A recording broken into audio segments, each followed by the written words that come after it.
సీతమ్మ వారి జాడ తెలిసిన సమయంలో, ఆ సంతోషకర సమయంలో వానరులందరూ తమలపాకులను దండలాగా చేసి ఆ నాగవల్లి దళాలు ఆంజనేయ స్వామికి అలంకరించారు కాబట్టి ఆ నాగవల్లి తమలపాకులంటే ఆంజనేయ స్వామికి ఎంతో ప్రీతిపాత్రం. సీతమ్మ వారి గురించిన వార్త తెలిసినప్పుడు అందరికీ కలిగిన ఆనంద సమయంలో దాన్ని ధరించాడు కాబట్టి తమలపాకులంటే ఆయనకి ఇష్టం. అలాగే ఆంజనేయ స్వామి సహజంగా ఉగ్రస్వరూపుడు, వీరత్వాన్ని కలిగి ఉంటాడు. ఆయనలో ఉన్న ఉగ్రాన్ని, ఆయనలో ఉన్నటువంటి ఆ వేడిని తగ్గింపజేయటానికి కూడా తమలపాకులు విశేషంగా సహకరిస్తాయి. ఆయన్ని శాంతింపజేయటానికి కూడా తమలపాకుల దండ ఆంజనేయ స్వామికి సమర్పించాలి.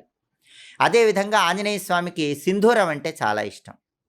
అందుకే చాలామంది ఏం చేస్తారు, గంగ సింధూరం అని ఉంటుంది. ఆ గంగ సింధూరంలో నువ్వుల నూనె కలిపి గంగ సింధూరం బొట్లు ఆంజనేయ స్వామి విగ్రహానికి కానీ చిత్రపటానికి కానీ బొట్టులాగా పెడతారు.